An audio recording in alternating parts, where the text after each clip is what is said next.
laqad kafaral ladzina qalu innallaha masih ibnu Maryam.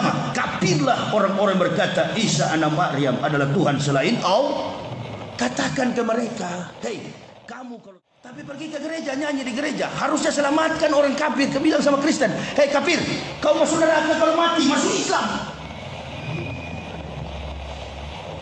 Oh jangan, ada pernah di sini di Surabaya sini tegur saya, Ustaz kenapa Ustaz selalu bilang orang kafir, orang Kristen itu kafir? Ini yang tanyain orang Islam. Saya bentak dia. Saya sayang justru karena saya bilang begitu. Karena saya sayang, jadi saya ngomong begitu. Kalau saya tidak sayang, tak mungkin saya ngomong begitu.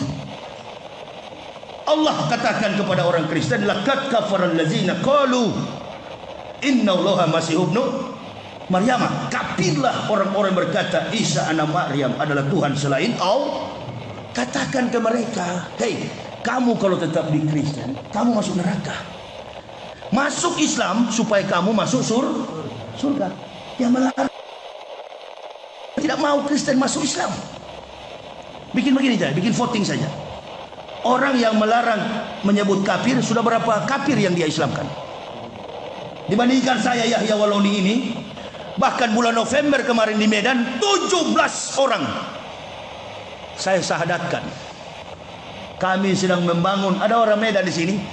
Kami sedang membangun masjid di Kabupaten Karo, Desa Sukamaju, Provinsi Sumatera Utara. Tidak ada masjid sama sekali, hanya gereja yang ada. 65 kepala keluarga masuk Islam. Setiap bulan saya Islamkan orang kafir, padahal ceramah saya keras begini. Datanglah mereka masuk Islam.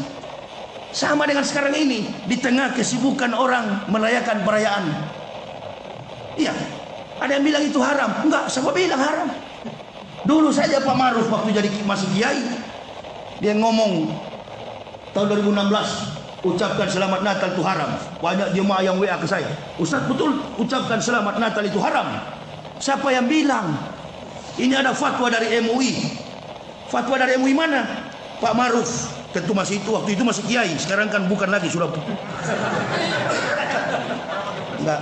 Ya sudah berhentilah itu televisi itu tulis KH itu. KH itu yang di Pondok, yang di Sidoarjo, yang di Tebu Ireng, nah itu masih boleh. Kiai Haji Solahuddin Wahid. Itu si siapa juga itu? Akil apa? Ya. Itu biarlah dia begitu. Si siapa? Bukan yang tafsir. Pura siap. Ditanya sama komentator Metro TV, betulkah Nabi Muhammad dosa-dosanya sudah diampuni dan dia dijamin masuk surga? Kata Pura siap, oh belum tentu. Nah ini orang-orang ini orang Islam atau bukan ini? Kita yang dari kafir begini ilmunya cuma 1-2 biji. Hanya itu saja ayat saya sampaikan, tapi alhamdulillah kuat meyakinkan orang kafir masuk Islam sudah ribuan, dan meyakinkan kepada semua muslim bersatu. Kunut dengan tidak kunut, ikuti. Yang kunut menurut Kiai NU adalah doa. Yang tidak kunut lebih cepat, lebih bagus. Apa yang kau persoalkan? Yang penting sholat itu perintah paling utama. Mau salto 2 kali dulu ke plafon tidak apa-apa. Nggak apa-apa. Kunut dengan tidak kunut tidak jadi masalah. Pakai celana boleh, pakai sarung boleh, pakai gamis boleh. Yang penting bersih bajunya. Saya waktu di kafir dulu kan selalu menuduh-nuduh Islam. Sama dengan yang sekarang ini. Cari-cari alasan supaya Islam tersudut. Pertandingan tapi tidak sportif. Ini kan seperti orang besar lempar bola ke bawah, anak-anak kecil yang main, padahal permainan bola identik dengan wasit. Permainan bola identik dengan atlet. Permainan bola identik dengan kompetensi, kemampuan para atlet untuk latihan. Tapi bola dilempar tanpa wasit. Ada yang lebih besar, anak yang lebih besar, betis dan pahanya lebih kuat menendang. Kena kepada anak yang kecil sekali, nangis. Begitu nangis ditanya, kenapa? Ini yang tendang bolanya kena di wajah saya. Artinya publik ribut. Masyarakat ribut karena yang sering melempar isu adalah pemerintah. Jadi yang bikin keributan bukan rakyat biasa-biasa saja kok, nggak ada keributan. Yang sering bikin ribut itu adalah pemerintah. Pindah ibu kota lah, macam-macam. Tapi selalu yang dibawa-bawa adalah Islam. Oh, mesti sampaikan ya begini supaya kita, oh iya ya betul juga. Dan persoalan begini sudah terjadi. Natal biadlil umaro, adilnya pemerintah. Jangan cuma gereja yang dijaga, hari raya juga jaga masjid supaya adil. Nah, untuk apa? Oh, nanti orang Islam yang melakukan teroris itu Abu Jongos itu. Saya nggak pernah tanggapi karena bukan kelas itu. Enggak lah, jauh dari kompetensi kami jauh. Makanya saya nggak pernah tanggapi. Jongos semua itu. Pakai baju loreng, sebagian jaga mau gereja, baret miring SD tidak tamat. Waalaikumsalam. Sini kau Abdullah. Itu Somad dan Yahya Waloni mau datang ceramah. Cegat. Coba kau cegat saya. 2.000 kau di depan situ, mau mati saya, tak bisa tebas dulu. Oh, saya nggak pernah minta jamaah bela, cukup doa. Lihatlah di mobil saya itu kalau ada samurai, sudah siap kalau aku bunuh. Tapi jamaah jangan pernah bela, cukup doa lebih kuat daripada bela. Ada urusan apa? Orang sudah kesenangan apa yang belum kami rasa? Tinggal satu yang belum kami rasa, melihat wajah Rasulullah Muhammad sallallahu alaihi wasallam. Karena sering merayap ke istana, lupa sudah menghina Nabi. Sering nyungsep, apa istilah Jawa? Nyungsep ke pintu istana, lupa. Berebut memang betul-betul banyak penjilat sekarang ini. Allahu Akbar. Dan ini di zaman Rasulullah diperintahkan oleh Allah perangi mereka. Perangi untuk apa? Bukan dibom, bukan berkelahi. Apa? Perangi dengan dakwah.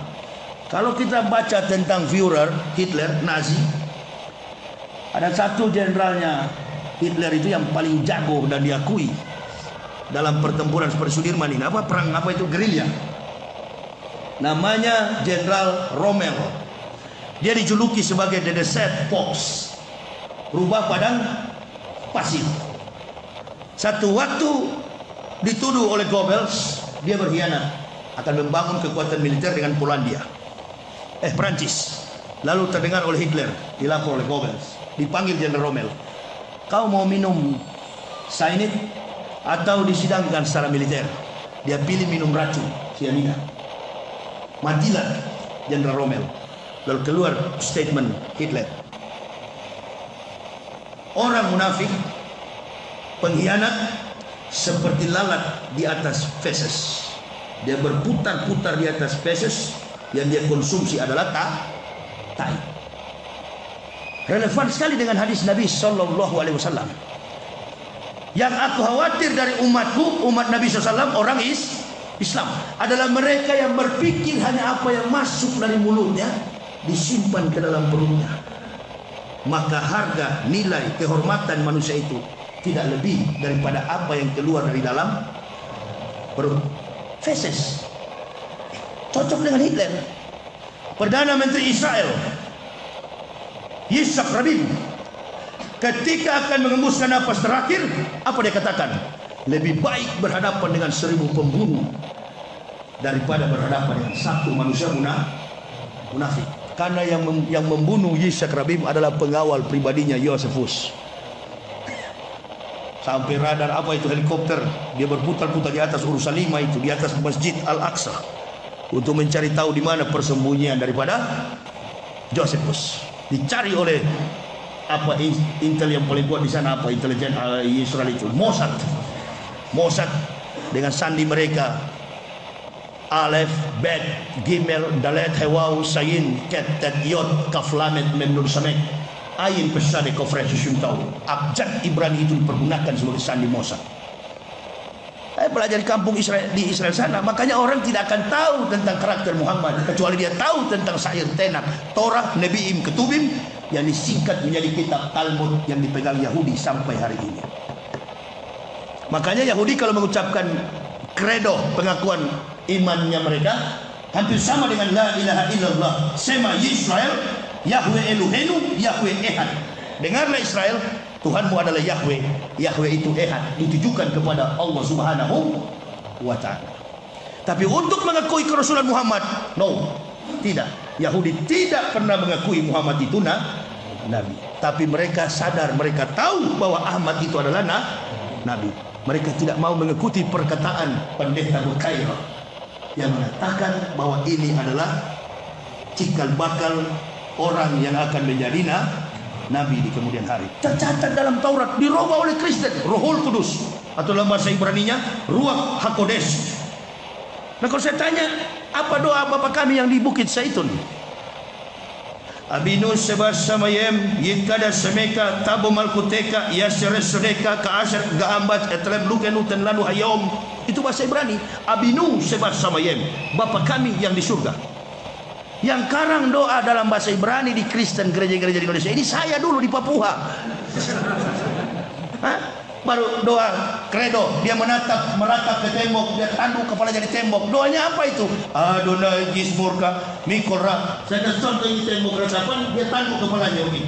Adonai Gismurka Mikolra, Yesus murka senta Mikolra. Adonai Gismurka kaufu eka me'ata we'at olamin.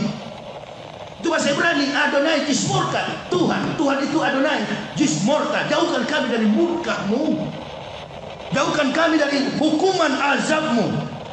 Dari kami sampai turunan kami yang terkutuk untuk selama-lamanya. Itu saya pakai pemberkatan pendeta. Adonai Gismur kami kolra. Yesus, padahal itu doa kutukan, mampus kalian.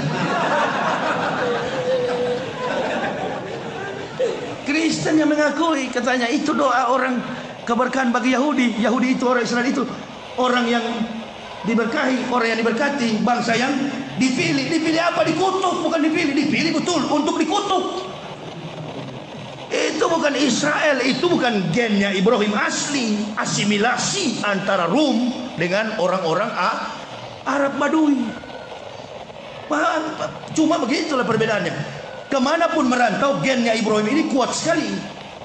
Orang Arab yang sudah merantau ke Surabaya nikah sama orang Jawa, panggil Yahudi satu orang, periksa gennya, sama gen mereka itu, dari keturunan milah Ibrahim. Makanya ketika Muhammad bawa Islam dikritisi oleh ahli kitab, ahli Taurat, Yahudi, dan kelompok-kelompok kafir Quran.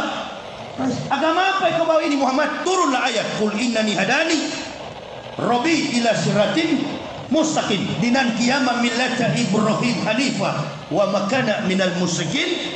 Qul aina sholati wa nusuki wa mahmaya wa mamati lillahi rabbil alamin. Penetapan dalam konsep keilahian, ketuhanan Ibrahim yang bersumber dari agama para leluhur Adam, kemudian dilanjutkan oleh baginda Rasulullah Muhammad sallallahu alaihi wasallam.